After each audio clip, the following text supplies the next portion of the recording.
Por la señal de la Santa Cruz de nuestros enemigos, líbranos, Señor, Dios nuestro. En el nombre del Padre, y del Hijo, y del Espíritu Santo. Amén. Secuencia del Santo Evangelio.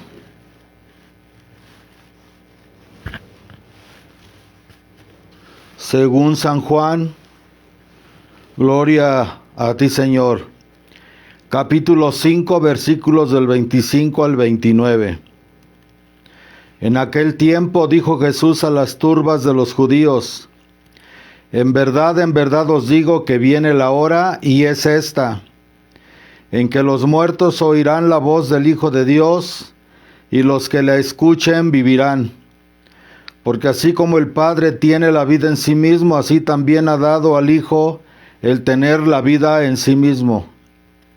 Y le da potestad de ejercer el juicio, porque es el Hijo del Hombre. No os extrañéis de esto, pues viene el tiempo en que todos los que están en los sepulcros oirán su voz, y saldrán los que hubieren obrado el bien para una resurrección de vida, y los que hubieren obrado el mal para una resurrección de condenación. Palabra de Dios, alabanza a ti, oh Cristo. Por las palabras del Evangelio sean perdonados nuestros pecados.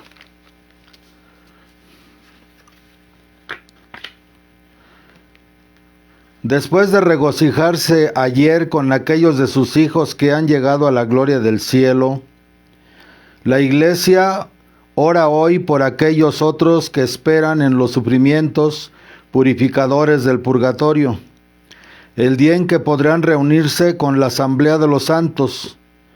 Nunca como ahora se afirma en la liturgia de una manera tan impresionante la unidad misteriosa que existe entre la Iglesia triunfante, la Iglesia militante y la Iglesia purgante. Nunca tampoco se cumple de una manera tan palpable el doble deber de caridad y de justicia que se deduce para cada uno de los cristianos de su incorporación al cuerpo místico de Cristo, en virtud del dogma tan consolador de la comunión de los santos. Pueden aplicarse a los unos los méritos y sufrimientos de los otros por la oración de la Iglesia, quien mediante el santo sacrificio de la misa, las indulgencias, las limosnas y los sacrificios de sus hijos, ofrece a Dios los méritos sobreabundantes de Cristo y de sus miembros. La celebración de la Santa Misa, sacrificio del Calvario renovado en nuestros altares, ha sido siempre para la Iglesia el medio principal de cumplir con respecto a los difuntos la gran ley de la caridad. Desde el siglo V encontramos ya misas de difuntos, pero es a San Odilon, cuarto abad de Cluny, benedictino, a quien se debe la conmemoración general de todos los fieles difuntos. Él la instituyó en el año 998 y la hizo celebrar el día siguiente a la fiesta de Todos los Santos. Muy pronto se extendió la costumbre a toda la Iglesia. Todos los días, en el corazón mismo del canon de la misa, en un momento especial en que se evoca el recuerdo de los que se han dormido en el Señor, suplica a Dios el sacerdote conceda a los difuntos la mansión de la felicidad, de la luz y de la paz. No hay pues misa alguna en que no ore por ellos la Iglesia. Mas hoy su pensamiento los recuerda de una manera especial, con la preocupación maternal de no dejar alma alguna del purgatorio sin socorros espirituales y de agruparlos a todos en una misma plegaria. Por un privilegio que el Papa Benedicto XV ha extendido a los sacerdotes del mundo entero, puede cada uno de ellos celebrar hoy 3 misas. La Iglesia multiplica para liberar a las almas del purgatorio la ofrenda del supremo sacrificio de Cristo, del que saca continuamente para todos los suyos frutos infinitos de redención. Como podemos ver, esta fiesta es una fiesta muy antigua. Aunque fue a San Odilon en los años 990 y tantos que ya instauró una liturgia especial, de todas maneras sabemos por la historia que los primeros cristianos, ya en las catacumbas, durante el tiempo de las persecuciones, para un significado más profundo de esto, celebraban el santo sacrificio de la misa sobre las tumbas de los mártires que habían sido sacrificados. La iglesia primitiva, la iglesia en su origen. Y de ahí sabemos que el dogma de la comunión de los santos es un dogma que tiene su origen en la misma fe que Jesucristo nos enseñó y que dejó a su iglesia. Vamos a dar alguna definición una definición sencilla de qué significa el dogma de la comunión de los santos. Del Catecismo de Ripalda explicado. ¿Qué creéis? Estas preguntas en el Catecismo de Ripalda se llaman declaración del credo. Por ejemplo, estamos leyendo ahorita el dogma de la comunión de los santos. En el Catecismo de Ripalda he explicado que se llama las declaraciones. ¿Qué creéis cuando decís creo en la comunión de los santos?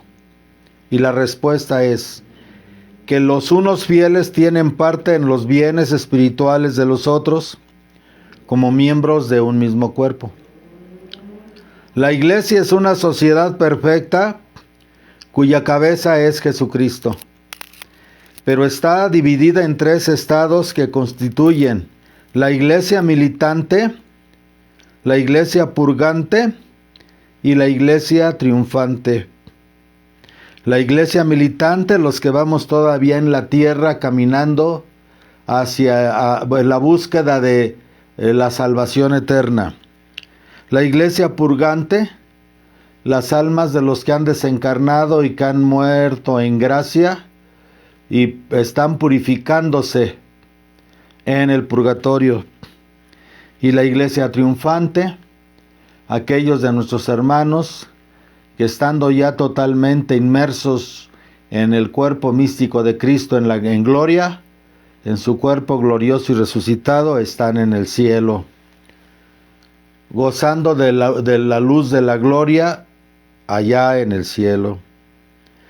La iglesia militante está formada por los fieles que aún batallamos en la tierra bajo la bandera de Jesucristo y del romano pontífice. Claro, siempre que el romano pontífice es fiel a la doctrina de la iglesia, a la doctrina de Jesucristo, a la doctrina de 20 siglos, debemos de seguirlo.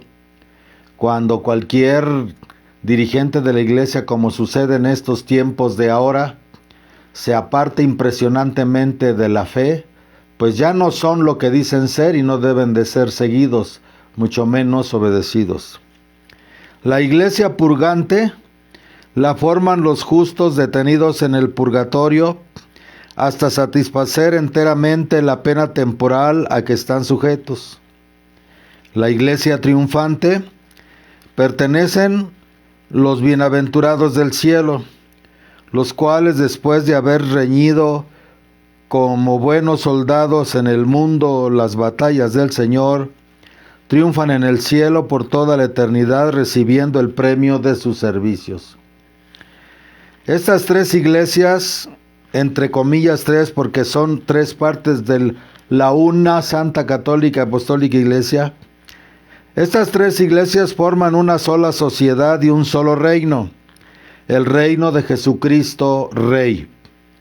Por eso los fieles de este mundo, las almas benditas del purgatorio y las almas de los santos o bienaventurados en el cielo, son todos vasallos del mismo Rey, individuos de la misma familia y miembros del mismo cuerpo, participando por lo tanto los unos de las buenas obras de los otros, y todos de los bienes y patrimonio de la familia, que son los méritos infinitos de Jesucristo, los de la Virgen Santísima y los de los santos. De aquí también el que nos encomendemos mutuamente en nuestras oraciones y ofrezcamos unos por otros misas, comuniones y sufragios. Esto es lo que llamamos comunión o comunicación de los santos, nombre que damos a todos los miembros de esta comunión, porque lo son los bienaventurados del cielo y las ánimas del purgatorio, una vez purificadas, y aquí en el mundo los fieles, todos aspiran a la santidad, habiéndola ya alcanzado algunos, y otros están en el propósito de alcanzarla en algún grado. Este es una explicación muy sencilla, pero muy clara, de la comunión de los santos, tal como la Iglesia lo enseña.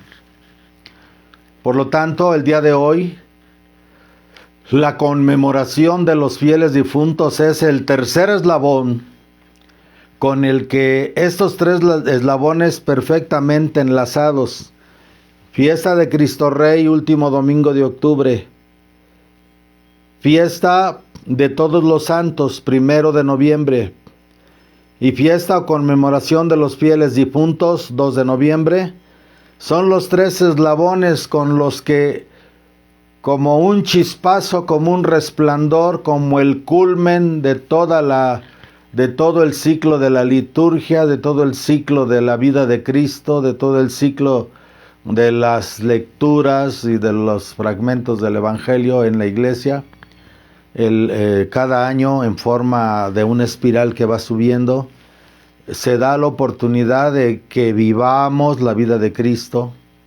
Cristo está en nosotros y vive en nosotros, y a través de la liturgia, las fiestas de la liturgia, los diferentes tiempos, Cristo nos invita a acompañarlo en su obra redentora, uniéndonos a su cuerpo místico como la Iglesia, acompañándolo en todos los misterios desde su anunciación, inclusive desde su profetización en el Antiguo Testamento, su nacimiento, la adoración de los reyes, su vida, su predicación, su pasión dolorosa, su muerte y su gloriosa resurrección y ascensión a los cielos, y después la continuación de la presencia de Cristo en la tierra a través del santo sacrificio de la misa, en el santísimo sacramento del altar, a través del tiempo después de Pentecostés. ¡Qué hermoso!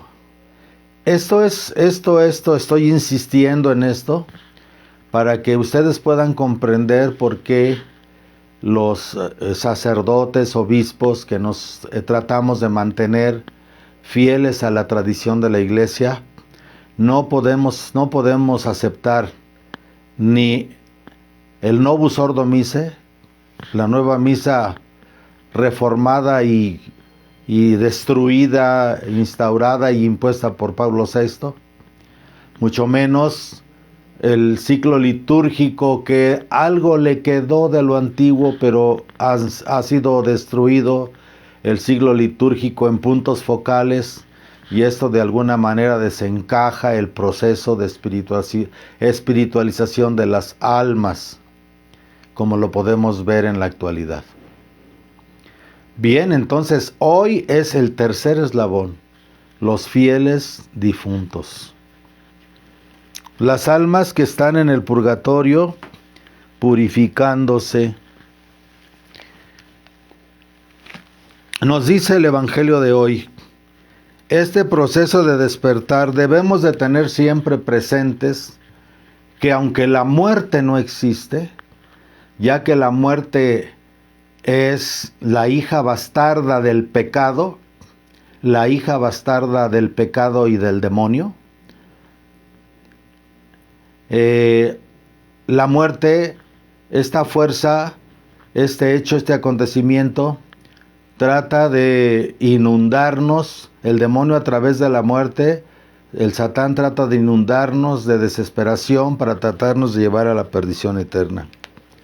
En aquel tiempo dijo Jesús a las turbas de los judíos: en verdad os digo que viene la hora, y esta es, en ese momento en que él estaba predicando, en que los muertos oirán la voz del Hijo de Dios, y los que la escuchen vivirán. Siempre es la hora para este momento. Los que escuchemos la voz del Hijo del Hombre a través de su doctrina, a través de su iglesia, a través de su evangelio, en este momento, y los que le escuchan vivirán.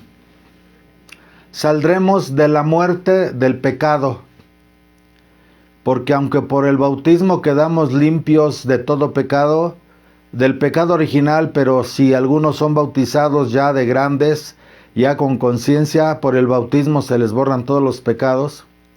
Pero las consecuencias que dejó eso en el ser humano, ya que natura vulnerata non deleta, la naturaleza ha sido herida, pero no destruida, nosotros a través del poder de la gracia santificante, que solo nos llega de manera segura y verdadera a través de los sacramentos, nosotros tenemos que ir haciendo esas correcciones y esas transformaciones. Pero si escuchamos aquí y ahora la palabra de Jesucristo, nosotros viviremos, dice aquí. Porque así como el Padre tiene la vida en sí mismo, así también ha dado al Hijo el tener vida en sí mismo, y le da potestad de ejercer el juicio, porque es el Hijo del Hombre. No os extrañéis de esto, pues viene el tiempo, ahora sí ya viene hablando sobre los muertos, el otro despertar, el otro escuchar la palabra de Dios. Pues viene el tiempo en que todos los que están en los sepulcros oirán su voz, y saldrán los que hubieren obrado el bien para una resurrección de vida, y los que hubieren obrado el mal para una resurrección de condenación. Cuando se escuchen al final los atronadores, las atronadoras trompetas que levantarán los cuerpos y se unirán con las almas en la resurrección final.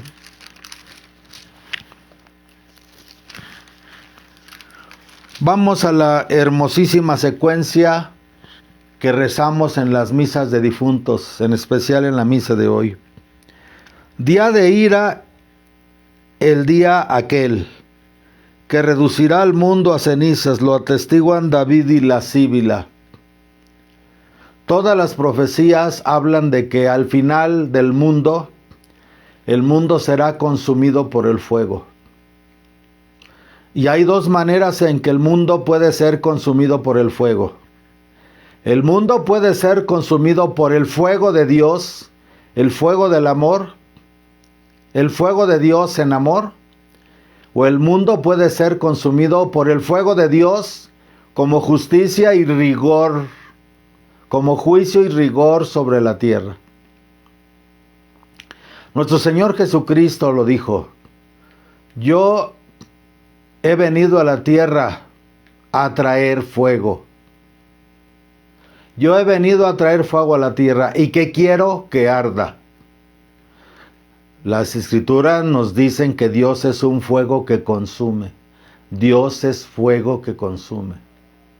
Fuego de gloria, fuego de amor, fuego de luz, fuego de santidad, fuego de inmensidad, fuego de eternidad, fuego de verdad.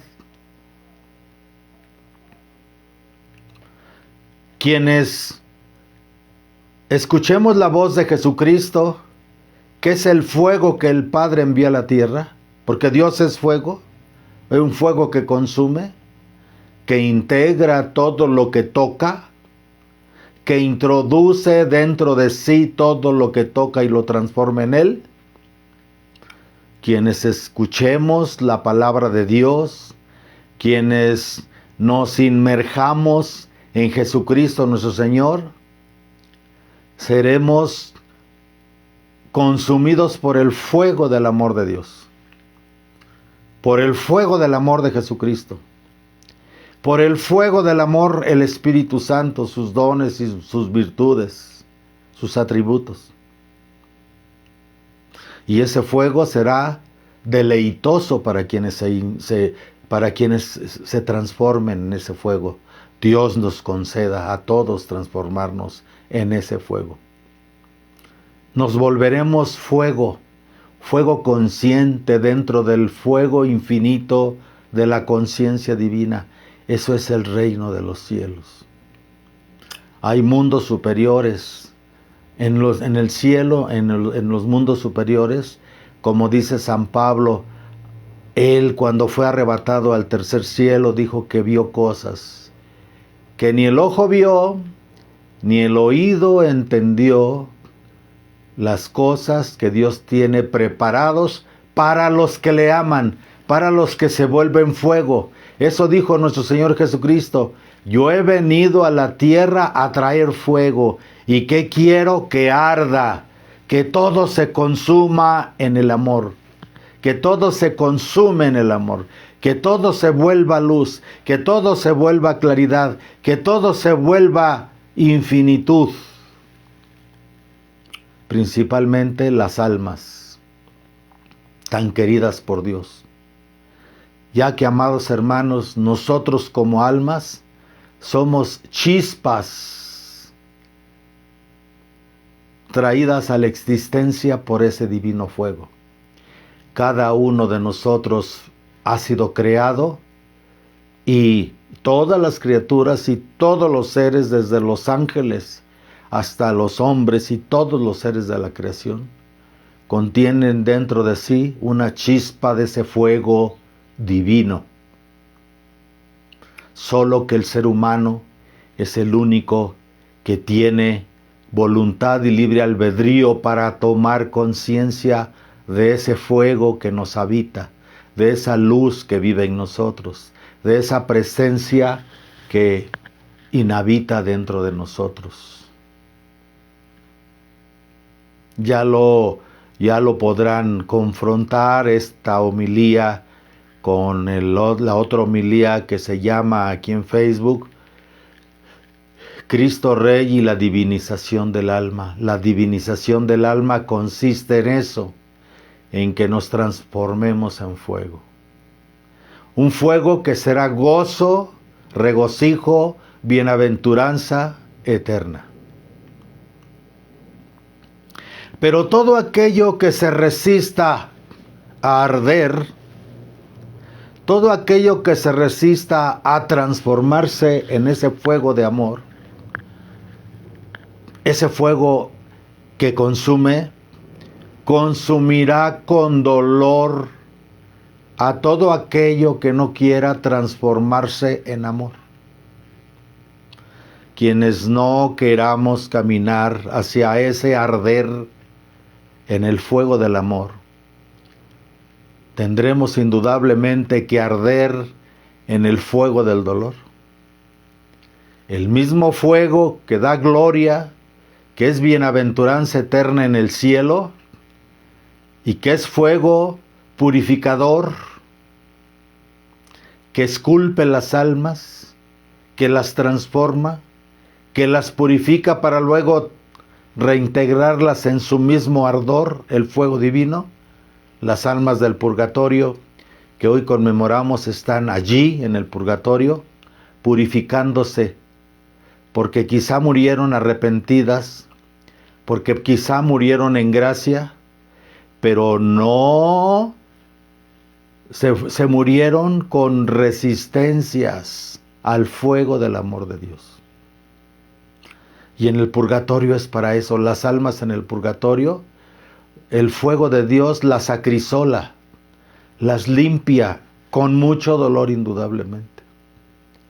Pero ese dolor en el purgatorio es soportado con mucha paciencia y humildad por las almas, porque tienen la certeza, Dios en medio de ese fuego terrible del purgatorio, que muchas veces inclusive los místicos y algunos santos nos han dicho que puede ser en su experimentación por el alma mucho más terrible que el fuego del infierno, pero lo que hace que las almas con infinita paciencia, que es el fruto de la misma gracia que Dios les ha dado al haber muerto arrepentidos, es que saben que van a salir, que van a transformarse, que van a unificarse al fin, que van a unificarse al final a ese fuego, que van a unificarse al final a ese fuego sagrado de Dios,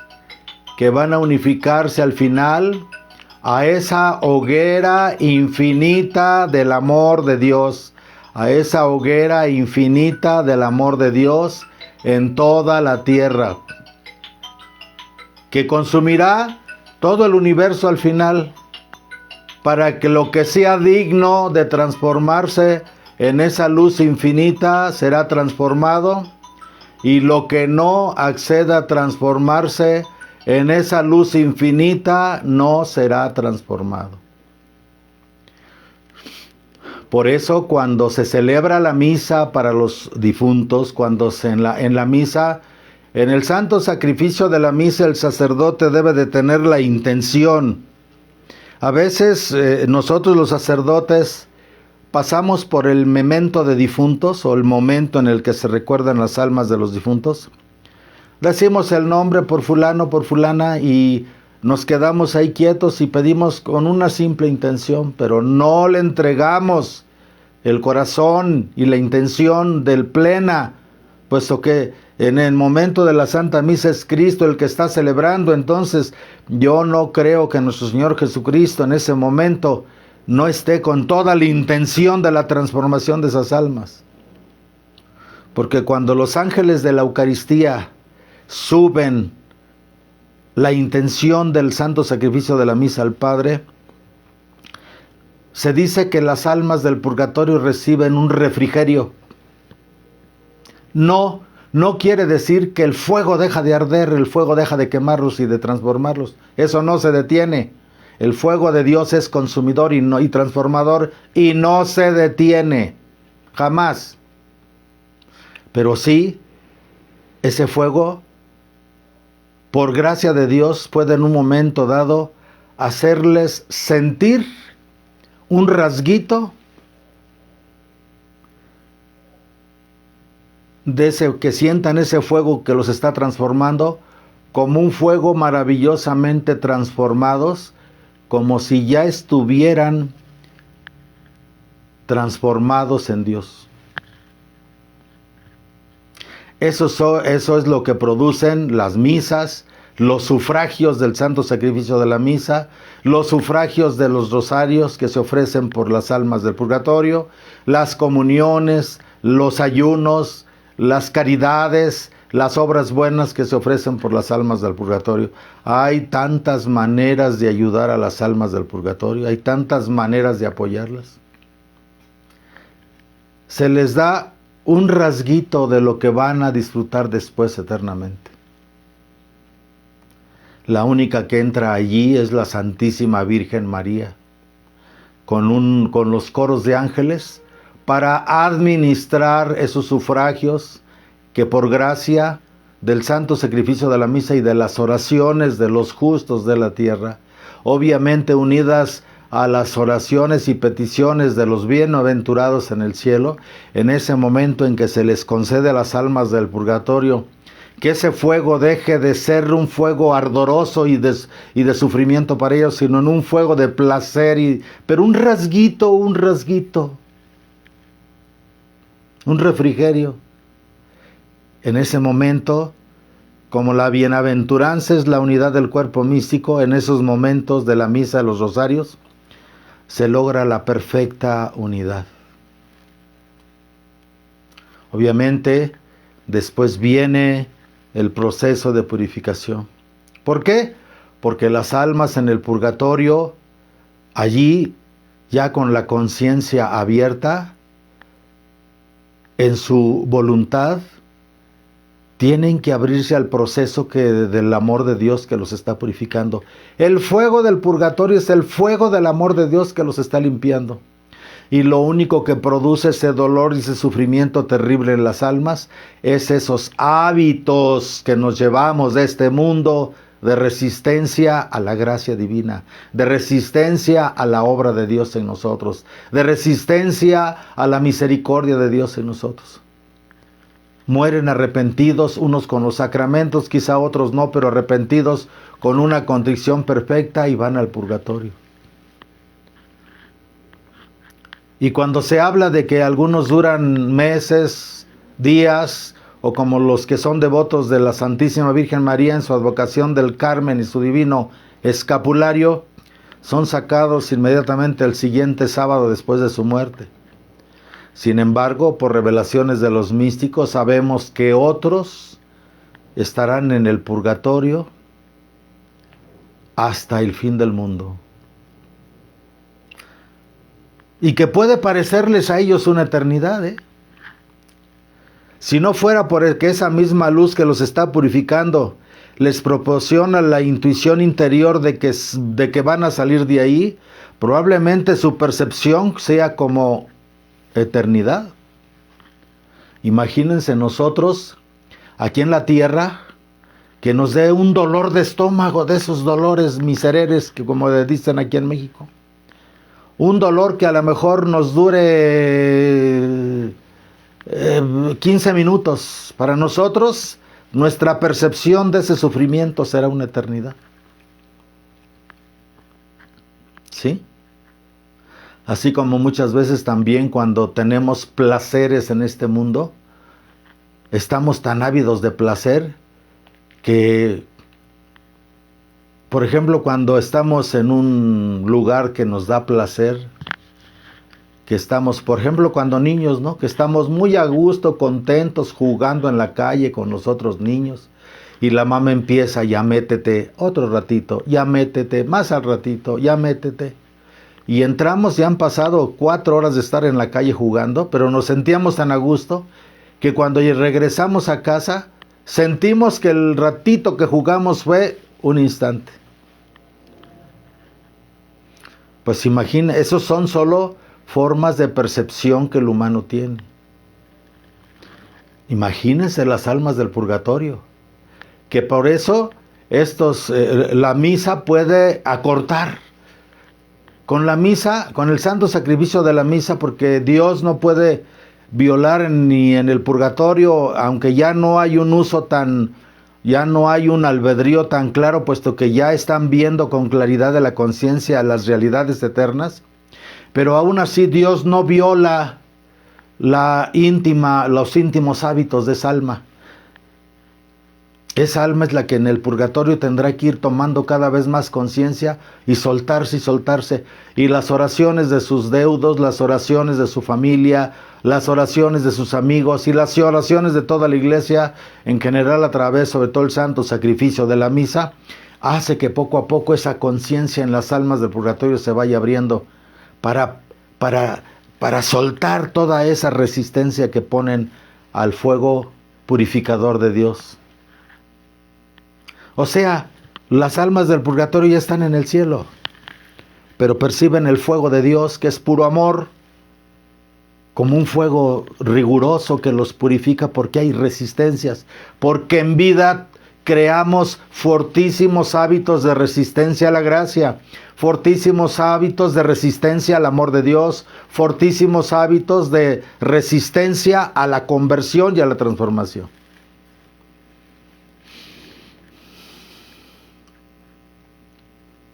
Es ese purgatorio. No tienen la vista de Dios. No tienen la vista. Están esperando ahí con ansias el poder contemplar al esposo divino que es Jesucristo. Por eso ellas en agradecimiento, nuestros hermanos que están ahí en agradecimiento por los sufragios y por todo lo que hacemos por ellas, le ruegan a Dios. Ahí viene la cadena, ahí vienen los 3 eslabones. La iglesia triunfante está pidiendo a Dios por los del purgatorio, pero necesita la unión de oración y de intención de la iglesia militante, de los cristianos en la tierra, que a través del santo sacrificio de la misa y de toda la acción de la iglesia, del cuerpo místico en la tierra, se una al cuerpo místico en el cielo, para que reciba los sufragios y bendiciones la parte del cuerpo místico que está en transformación en el purgatorio. Entonces, en la misa pedimos por ellos y tenemos todo el apoyo de la iglesia triunfante, que suplica y Dios concede. En cierta forma, los ángeles al servicio de Dios y al servicio de Cristo, y obviamente también a su reina, nuestra Madre Santísima, ella es la única que puede entrar al purgatorio. Ella es la que entra al purgatorio. Aunque a ella se le representa en la Virgen del Carmen sentada en el purgatorio con el niño Jesús ahí, eso simboliza que Dios está presente en todos lados, pero no quiere decir que las almas tengan la visión beatífica en el purgatorio, ¿no? Ni siquiera de Jesucristo. A los ángeles sí.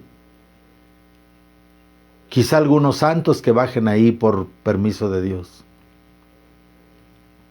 Dirán, bueno, pero ¿cómo pueden entrar al purgatorio? Pues pueden entrar al purgatorio, porque el fuego del purgatorio es el fuego de Dios, es el amor de Dios.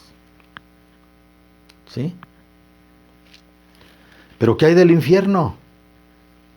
En el infierno, amados hermanos, el fuego del infierno es el mismo fuego del purgatorio, es el mismo fuego del cielo. Pero las almas que mueren con esa resistencia, Dios nos libre.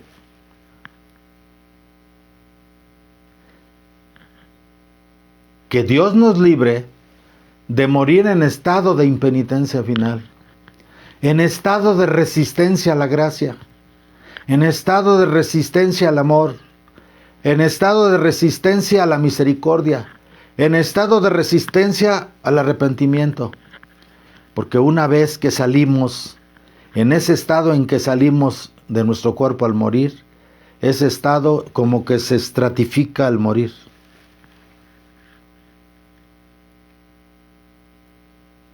Ya no hay oportunidad de cambio de aquel lado.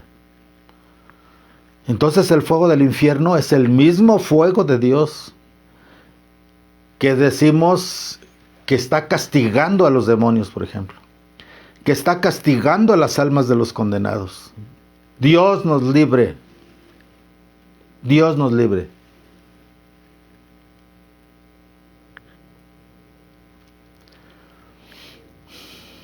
Y entre más se hayan creado en la tierra resistencias a la gracia, apego a todo a lo que es resistencia a la gracia, la soberbia, la avaricia, la envidia, la ira, la pereza, la gula, la lujuria, la perversidad sexual y todas esas cosas que son energías que vibran de una manera tan densa, tan oscura, que tienen en sí mismas una gran resistencia a la luz del Creador. Entonces el fuego del infierno es la misma luz del Eterno, la misma luz del Creador, que está tratando de purificar esas almas que están ahí. Pero esas almas, ¿por qué se llama condenación eterna? Porque esas almas, antes de morir, desde el libre albedrío de resistencia a la misericordia divina, eligieron que esas resistencias fueran para siempre. Prefirieron sus resistencias que dejar que Dios los transformara. Eso fue lo que pasó con el Satán. El Satán y los suyos han preferido estar en ese lugar resistiendo el fuego de Dios que arrepentirse. Ya no pueden arrepentirse, porque así lo decidieron desde su libre albedrío, y así han quedado y así quedarán para toda la eternidad. Y lo mismo pasa con las almas de los condenados. Dios nos libre, Dios nos libre. Deberíamos de pedir primero al cuerpo místico, los de la iglesia, los que participan de la sangre, del flujo del cuerpo místico,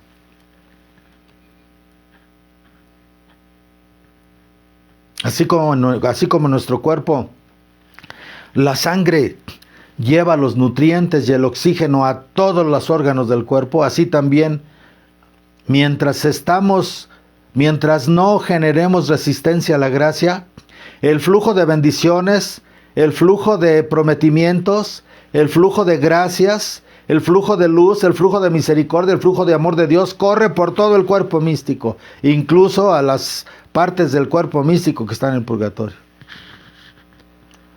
Pero ¿qué hay de aquellas células que, como el cáncer son células que siguen viviendo en el cuerpo, pero se resisten a reproducirse en armonía con el orden de la totalidad de las otras células del cuerpo? Ellas se resisten y se reproducen a su manera, a su velocidad, creando tumores. Y aunque todo el cuerpo, por ley natural, hace todo el propósito, la naturaleza del cuerpo, de que esas células rebeldes se reincorporen al orden de todo el cuerpo biológico, esas células se resisten y crean los tumores. Eso mismo sucede con las almas en el infierno, amados hermanos. La resistencia a la gracia, al no arrepentimiento, al negar a Dios, la herejía, la apostasía, más todos los vicios que acompañan al hombre, aun si el hombre es creyente, pero crea esas terribles resistencias de lo que llamamos los 7 pecados capitales. Qué triste morir así, en ese estado de resistencia a Dios, en ese estado de amor a Dios, en ese estado en que Dios nos quiere transformar y que Dios te dice: yo tengo la fuerza, mi fuego de amor puede cambiarte, puede transformarte, puede hacerte otro yo, dice Dios. Yo puedo restaurar en ti la imagen mía que te di, pero te resistes. Si morimos así, Dios nos libre, caeremos en el infierno. Dios nos libre. Y obviamente que como consagrados y como fieles de la iglesia, no deberíamos de pedirnos nada más por los fieles creyentes, sino también por todos nuestros hermanos que en el mundo mueren. De alguna manera pedir por los agonizantes. De alguna manera Dios, en su infinita piedad y en su infinita sabiduría y en su infinito poder, tratará de usar estos sufragios, estas oraciones, en beneficio inclusive de otros pueblos. Para mí al menos es muy triste cuando pido por los difuntos. Se me hace un gran egoísmo no pedir por los que están muriendo en otros pueblos. Claro, al final la decisión es de Dios, la decisión es del único que nos puede juzgar con claridad, porque por ser Dios y ser omnipresente, es el único que tiene todos los puntos de vista de una situación, de un alma o de cualquier criatura. Líbrenos, Dios, del fuego del infierno. La eternidad del infierno no es obra de Dios. La eternidad del infierno es la resistencia que el hombre pone a la gracia de Dios. Y Dios nos libre, porque si morimos con esa resistencia a la hora de la muerte, de la agonía, así entramos en la eternidad. Y de aquel lado seguiremos resistiéndonos eternamente. Por ejemplo, yo pongo un ejemplo de eso. En alguna ocasión me tocó hacer un exorcismo a una muchacha que tenía un troll, y que el troll famoso, el muñeco ese mendigo, maldito, estaba poseído por el demonio. Como esa muñeca maldita Yolis que tienen en la Nueva Jerusalén, Michoacán, que es adorada y venerada por los mismos sacerdotes que se dicen tener ahora los falsos videntes, que la Virgen les habla y que les hablan las almas de los muertos, que son demonios. Me acuerdo que a la muchacha le dejaron de hablar las personas, no podía entrar a la universidad, bla, bla, bla. Y me hablaron y le dije, mira, lo que tienes que hacer es, te arrepientes, tienes que quemar el troll, tienes que quemar el muñeco. Te arrepientes de todo corazón, vuelve a Cristo, retorna a Jesucristo. Una buena confesión, pero con arrepentimiento de cambiar tu vida. Si estás dispuesta, yo te confieso, te hago el exorcismo, exorcizamos la casa y tienes tú que hiciste el compromiso con ese mendigo demonio que está metido en ese muñeco infame, lo vas a ir a quemar, por allá afuera en el campo lo vas a quemar. Y se llevó la muchacha el muñeco a quemar.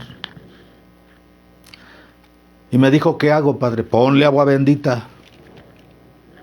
Ponle sal bendita, agua exorcizada y aparte sal bendita. Y le echó litros y litros de gasolina. Y le prendió y no se quemaba, y no se quemaba, y no se quemaba. Porque nada más roció el muñeco con agua bendita. No lo empapó en agua bendita. Lo empapó de gasolina y ardiendo aquello, ardiendo, y no se quemaba, y no se quemaba. ¿Por qué el fuego no quemaba el muñeco? Porque la entidad que estaba poseyendo el muñeco estaba creando resistencia al poder de Dios. Creando resistencia al poder de Dios. Entonces la muchacha empezó a rezar y yo desde donde estaba rezando y rezando y rezando y rezando para que ese fuego que se le encendió el muñeco, poco a poco fue doblegando. Pero ¿qué es lo que tiene que suceder? Tuvo que suceder para que el muñeco pudiera arder, un simple muñeco. Que la entidad demoníaca que estaba poseyendo el muñeco saliera del muñeco y se fuera al infierno.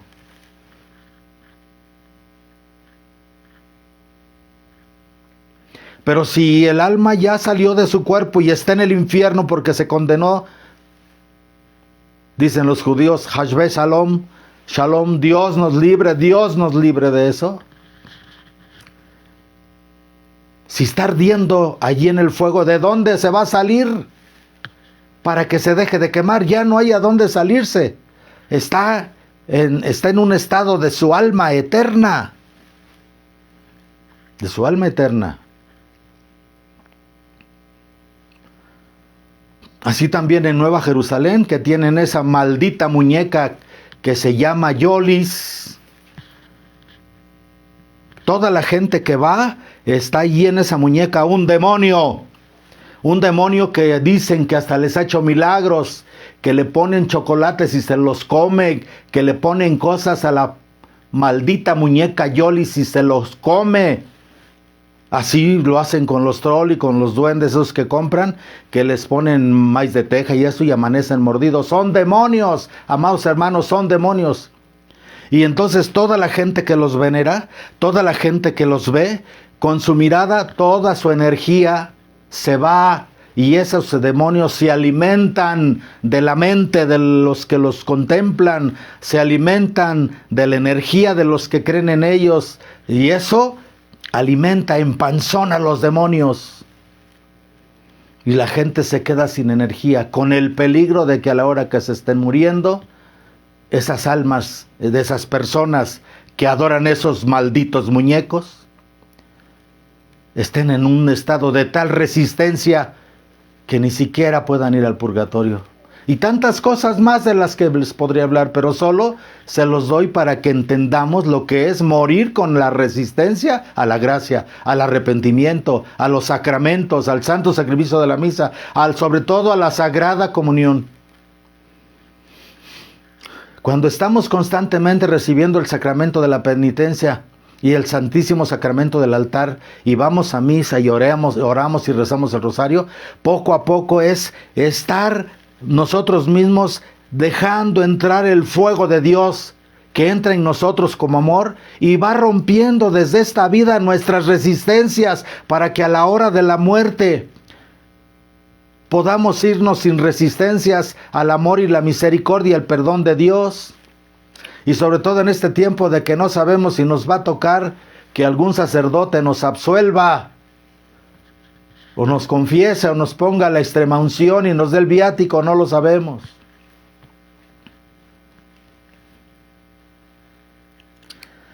Cuán grande será el terror, prosigue la secuencia. Cuán grande será el terror cuando aparezca el juez para sentenciarlo todo con rigor. Para sentenciarlo todo con rigor, con la balanza de la justicia. Porque primero, cuando morimos, ahora, tenemos un juicio particular. Y después, cuando venga el juicio universal, todos delante del Rey Supremo, del Supremo Juez, estaremos presentes ante su divina majestad. Y ahí, delante de toda la muchedumbre de los ángeles y de todas las almas, allí estarán las almas, ahí estarán resucitados los buenos, los malos y los del purgatorio. Ante todas las almas y ante los mismos demonios y ante los coros angélicos, el juez va a descubrir los pecados de cada uno delante de toda la multitud. Para que ninguno pueda decir que los que habían muerto antes del juicio universal no habían sido juzgados correctamente. Para que quede claro y patente ante todas las naciones, ante toda la creación, que los juicios de Dios son perfectos.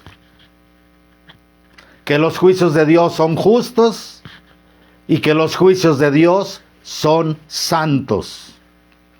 Son santos. Cuán grande será el terror cuando aparezca el juez para sentenciarlo todo con rigor.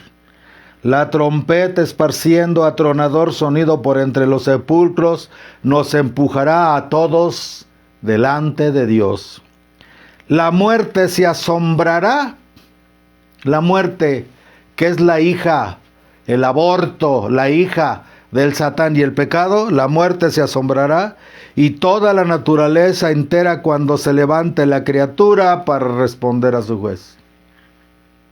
Porque si el cuerpo humano fue cómplice con el alma, el cuerpo sin alma no peca, pero si el alma hizo de su cuerpo un cómplice para ofender al Creador, para transgredir su divina ley, también el cuerpo tiene que recibir lo que merezca por haber sido cómplice del alma para ofender a su Creador.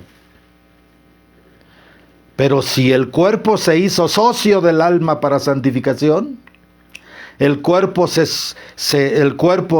alma logró hacer de su cuerpo un socio de oración, de penitencia, de vida cristiana, de sacramentos, también el cuerpo tendrá que disfrutar del premio de la parte que le corresponde en haber cooperado como socio del alma en su santificación bajo la gracia de Dios, indudablemente.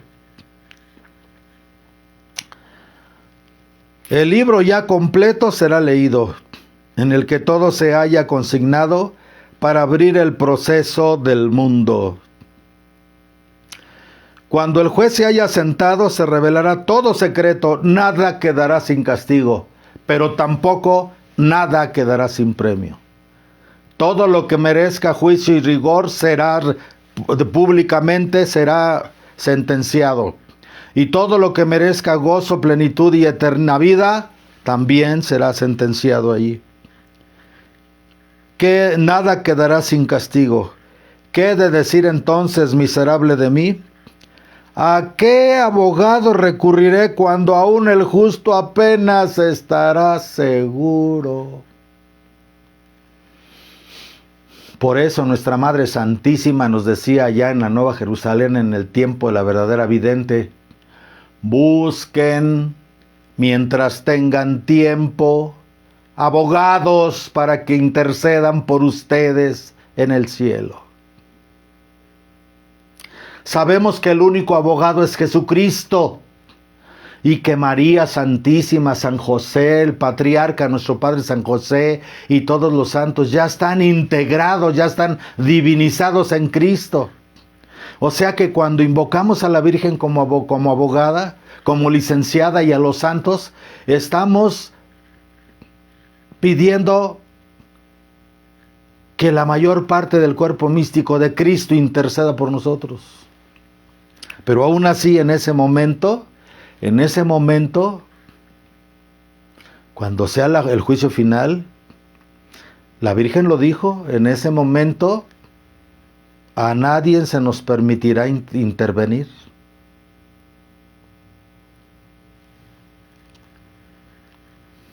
Inclusive a la Santísima Virgen. Allí no será juzgada, pero ahí veremos con toda claridad por qué es María Santísima, por qué es la Madre de Jesús, por qué fue concebida sin mancha, por qué es siempre purísima y virgen, Madre de Dios. Allí lo veremos.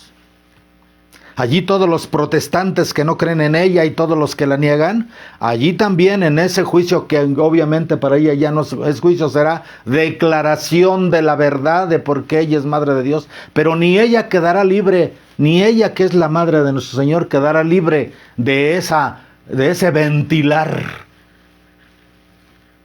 Allí nuestra Madre Santísima brillará de una manera impresionante, y ahí se verá todo el poder de Dios depositado y realizado en ella, desde su divina elección para ser, desde cuando Dios la creó y luego la concibió inmaculada, sin pecado original, y Madre de Jesucristo, Dios y hombre verdadero. Así, de ese nivel va a ser el día del juicio. Cuando el juez se haya sentado, se revelará todo secreto y nada quedará sin castigo. ¿Qué he de decir entonces, miserable de mí? ¿A qué abogado recurriré cuando aún el justo apenas estará seguro? Oh Rey de terrible majestad, que a los que salvas por pura bondad, sálvame, fuente de piedad. Porque todo lo que podamos hacer para alcanzar nuestra salvación es gracia de Dios. Porque a los que Dios salva, los salva por pura bondad. ¿Quiere decir que los que se condenan Dios no tuvo bondad con ellos? No. Fue la resistencia que el alma puso a esa bondad con que Dios lo quiso salvar. Acuérdate, dulce Jesús, de que soy la causa de tu obra. No me pierdas en aquel día. Fui la causa de tu obra. Jesús solo para eso vino al mundo, para salvar a los hombres. Para eso se encarnó. Para eso el Padre escogió a María Inmaculada. Para eso todo, porque todo fue criado en Cristo, por Cristo y para Cristo, para gloria del Padre. Acuérdate, dulce Jesús, de que soy la causa de tu obra, no me pierdas en aquel día. Al buscarme fatigado te sentaste, me has redimido sufriendo en la cruz, no sea vano tanto trabajo. Como dice San Pablo, de él mismo, la gracia de Dios no ha sido estéril en mí. La gracia de Dios es la semilla, la siembra en nosotros, y nosotros la podemos hacer estéril, que no nazca o que nazca, eso depende de nosotros. Justo juez de los castigos, concédeme el perdón antes del día de la cuenta. Concédeme morir arrepentido, concédeme la gracia de la perseverancia final. Gimo como reo, la culpa enrojece mi cara. Perdóname, Señor, a mí que te lo suplico. Tú que has absuelto a María y has escuchado al buen ladrón, también a mí me has dado la esperanza. Señor, si has dado pruebas de tu infinita misericordia con grandes pecadores, inclusive con Judas,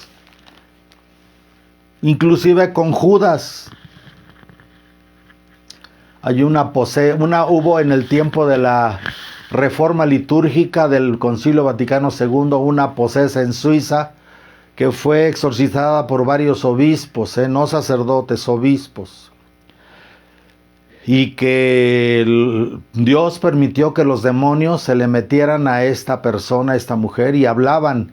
Y ahí declararon los demonios que el Concilio Vaticano II fue la obra maestra del infierno. Así lo declararon. Y entre los seres que se le metieron a esta mujer entró Judas Iscariote. Y cuando le estaban exorcizando, Judas decía, es que no me voy a ir y no me quiero ir porque en el infierno no me quieren por haber traicionado a Jesús. Los obispos le preguntaron en el exorcismo por qué se había condenado. Y él, en medio de su rebeldía, pero Dios lo estaba, el poder de Dios lo estaba haciendo hablar para que a través de eso los sacerdotes, los obispos vieran el peligro de los cambios del Vaticano II y reaccionaran. Les dijo, les habló de la maldad de los sacerdotes, de los pecados de los sacerdotes que llevan a la condenación eterna a muchos sacerdotes, la ambición, el dinero, el placer sexual, etcétera, etcétera. Pero cuando le preguntaron que por qué se había condenado, él contestó con mucha nostalgia, si tan solo la hubiera escuchado cuando ella fue a mi encuentro, cuando yo ya iba al suicidio, y me suplicaba con lágrimas en los ojos que no me suicidara.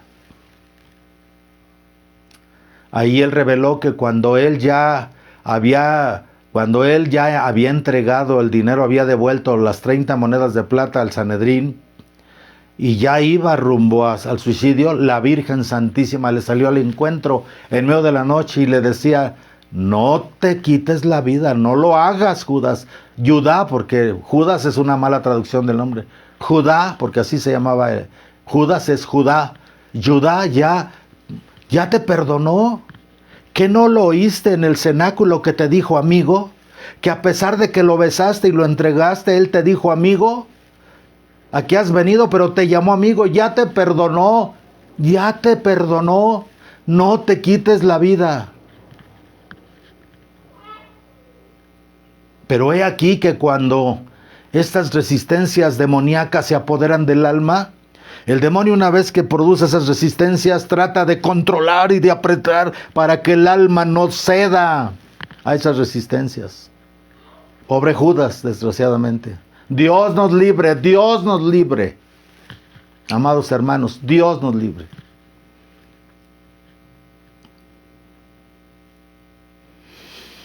Dios nos libre.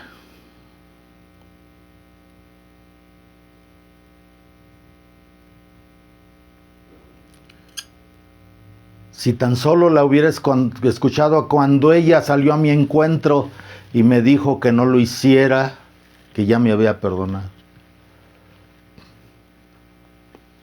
Entonces, por eso dice aquí la secuencia, tantas pruebas de misericordia de Dios. Tú que has absuelto a María y has escuchado al buen ladrón, también a mí me has dado la esperanza. O sea, todos tenemos esperanza si queremos.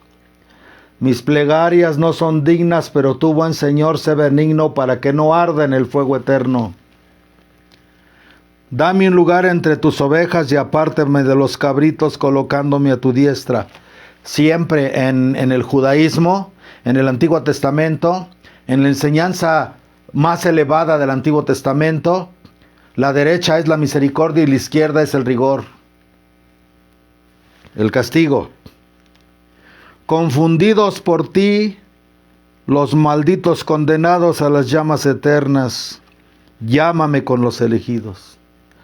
Cuando venga la sentencia eterna para los condenados, llenos de confusión, su mente, la mente de las almas de los que se pierdan, solo Dios sabe si nos toque. Dios nos libre, vuelvo a repetir. Una confusión, ya no tendremos ni siquiera el poder de entender ni siquiera la propia condenación, pero habrá certeza. Qué terrible, amados hermanos, qué terrible. Confundidos por ti los malditos condenados a las recias llamas, llámame con los elegidos. Te ruego suplicante y prosternado con el corazón deshecho como ceniza, que tomes en tus manos mi destino supremo. Debemos de estar suplicando, rendidos, prosternados ante Él con el corazón deshecho, con el corazón, haz de mí lo que quieras, Señor, pero sálvame. Haz de mí como quieras, pero sálvame. Haz de mí lo que tú quieras hacer de mí, pero sálvame. que tomes en tus manos mi destino supremo. Día de lágrimas, el día aquel, porque unos llorarán de gozo, unos llorarán de hermosura y de felicidad al recibir la sentencia del Señor. Ven, bendito de mi Padre, a poseer el reino que está preparado desde la creación del mundo, porque tuve hambre y me distes de comer, tuve sed y me disteis de beber, etcétera, etcétera. Será día de lágrimas, sí, día de lágrimas, tanto para los justos que se han de salvar, como para los condenados, como para los pecadores que se condenarán. Día de lágrimas, el día aquel en que saldrá del polvo el hombre culpable a la presencia del juez. Perdónale pues, Señor. Y tú, Señor dulce Jesús, dales a todos el descanso eterno. Amén.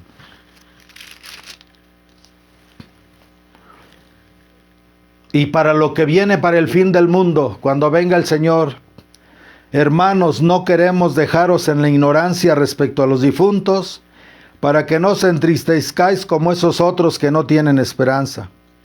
Pues si Jesús murió y resucitó, ¿por qué? Porque se hizo hombre como nosotros. Así también Dios a los que mueran en Jesús los reunirá con Él, porque os lo afirmamos sobre la palabra del Señor. Nosotros los vivos, los que aún estemos cuando venga el Señor, no nos adelantaremos a los muertos. Porque a la señal dada, a la voz del arcángel, al son de la trompeta divina, el Señor en persona bajará del cielo, y los que murieron en Cristo resucitarán en primer lugar. Y después nosotros, los vivos, los que hayamos quedado, seremos arrebatados juntamente con ellos sobre las nubes al encuentro de Cristo en los aires. Y así estaremos siempre con el Señor, consolados pues mutuamente con estas palabras. No todos moriremos cuando venga el Señor por segunda vez, no todos moriremos. Aunque el pago del pecado es la muerte, no todos moriremos. Si nos tocara estar en la presencia del divino juez, del Señor del cielo y tierra, del Señor Jesucristo, cuando vuelva por segunda vez.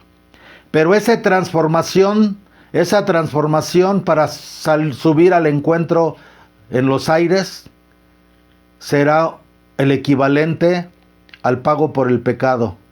Pero obviamente que está hablando aquí que esta transformación será solo para aquellos que estén en Cristo. Solo para aquellos que vivan en Cristo, no para los que no vivan en Cristo. Solo para aquellos que estén en Cristo, solo para aquellos que vivan en Cristo. Por eso tenemos que buscar el encontrar nuestra salvación. ¿Por qué? Porque unos resucitarán para la vida eterna. Hermanos, voy a deciros una cosa misteriosa. No todos moriremos, pero todos seremos transformados. En un momento, en un abrir y cerrar de ojos, al son de la trompeta final, porque sonará la trompeta y los muertos resucitarán incorruptibles, buenos y malos. Y nosotros seremos transformados, los que vivamos. Porque es preciso que este ser corruptible se revista de incorruptibilidad, y que este ser mortal se revista de inmortalidad. Y cuando este ser corruptible se haya revestido de incorruptibilidad, y este ser mortal se haya revestido de inmortalidad, entonces se cumplirá la palabra de la Escritura que dice: la muerte ha sido devorada en la victoria. ¿Dónde está, oh muerte, tu victoria? ¿Dónde está, oh muerte, tu aguijón? El aguijón de la muerte es el pecado, y la fuerza del pecado la ley. Pero damos gracias a Dios que nos da la victoria por Jesucristo nuestro Señor. Amén. Y vean ahora, los devotos de la hija de Satán con el pecado, los devotos de la mal llamada Santa Muerte. ¿Qué tiene la muerte? Una guadaña.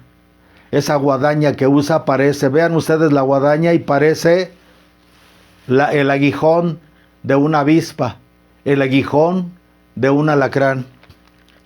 La muerte será devorada en la victoria de Cristo.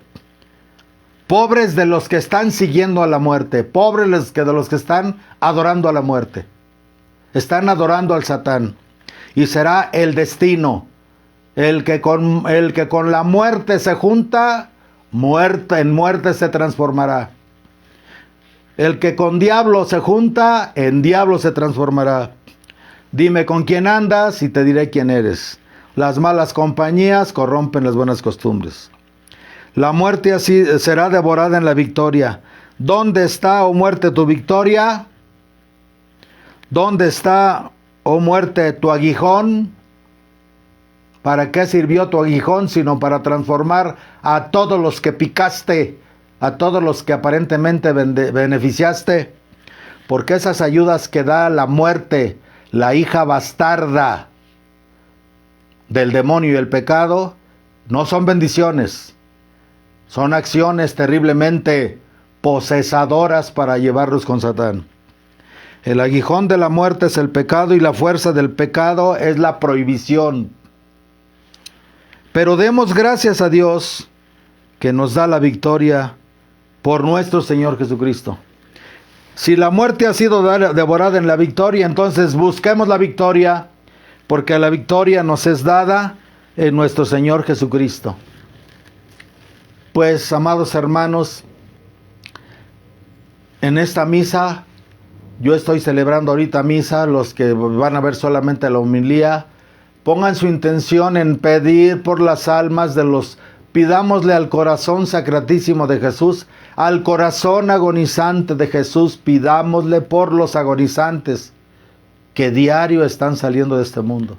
Por todos, por los que están muriendo en el Medio Oriente, por los de la guerra de Ucrania y por otros pueblos donde en México los ejidatarios y todas estas divisiones a nivel mundial, tanta gente que está muriendo en hospitales, en accidentes, en secuestros, en robos, en todo hay que pedir para que Dios ojalá y les dé un soplo de gracia a la hora que estén agonizando.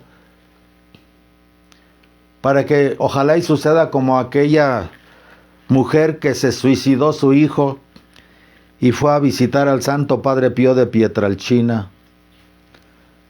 Y le dijo al Santo Padre Pío de Pietrelcina: Padre, ¿qué será? ¿Qué habrá sido de mi hijo? Porque mi hijo se suicidó, se tiró de un puente al abismo. Y le contestó el Padre Pío de Pietrelcina: mira, hija mía, entre el puente y a donde tu hijo cayó hay un espacio de misericordia. No le dijo claramente si se salvó o no, pero por eso debemos de pedir la gracia de la perseverancia final. Y pidamos sobre todo por las almas del purgatorio, ellas en agradecimiento, ellas que ya no pueden merecer para ellas en el purgatorio, pidan por nosotros. En agradecimiento, ellas, las almas del purgatorio, no se quedan con nada. Quien pide por ellas, las almas del purgatorio rogarán en agradecimiento que se nos concedan las gracias, las virtudes y los prometimientos para salvarnos, las gracias de misericordia. Por eso ya lo dice aquella hermosa oración que en México se reza: esposas muy queridas del Señor, que arrojadas en cárcel de indecibles penas, ardéis con dolor y sufrimiento, esperando un día ver a vuestro esposo amado. Vosotras que desde esas llamas de sufrimiento clamáis a vuestros amigos pidiendo ayuda, yo os escucho. ¿Cómo quisiera yo en este momento tener todos los sufragios y todas las gracias para pagar vuestras deudas? Pero ya que soy más pobre que vosotras, apelo a la intercesión de la bienaventurada Virgen María, a la oración de los justos de la tierra, a la oración de los santos en el cielo y a la preciosa sangre de Cristo para que encontréis el descanso eterno. Esa es nuestra misión, amados hermanos, ayudar a las almas. Entonces, ahorita en la misa yo voy a pedir por todas las almas de todos los difuntos. Hay que pedir por todas las almas de los difuntos, inclusive desde la creación hasta ahora, pero de una manera especial por por la perseverancia final de los que están agonizando, que son del cuerpo místico de Cristo, la Iglesia, y por las almas del purgatorio. Y que Dios, por su misericordia, nos conceda la perseverancia final en la hora de la muerte.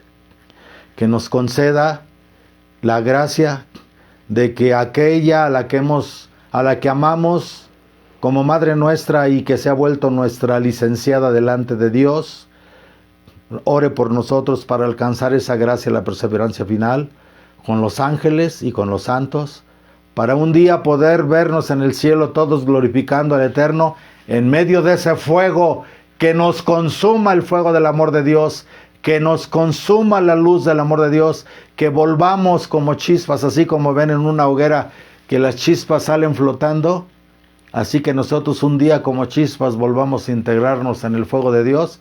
Y sí, así como Jesucristo dijo, he venido a la tierra a traer fuego y que quiero que arda, sí, que arda, pero en el fuego del amor de Dios, en el fuego consumidor del amor de Dios por toda la eternidad. En el nombre del Padre, y del Hijo, y del Espíritu Santo. Amén.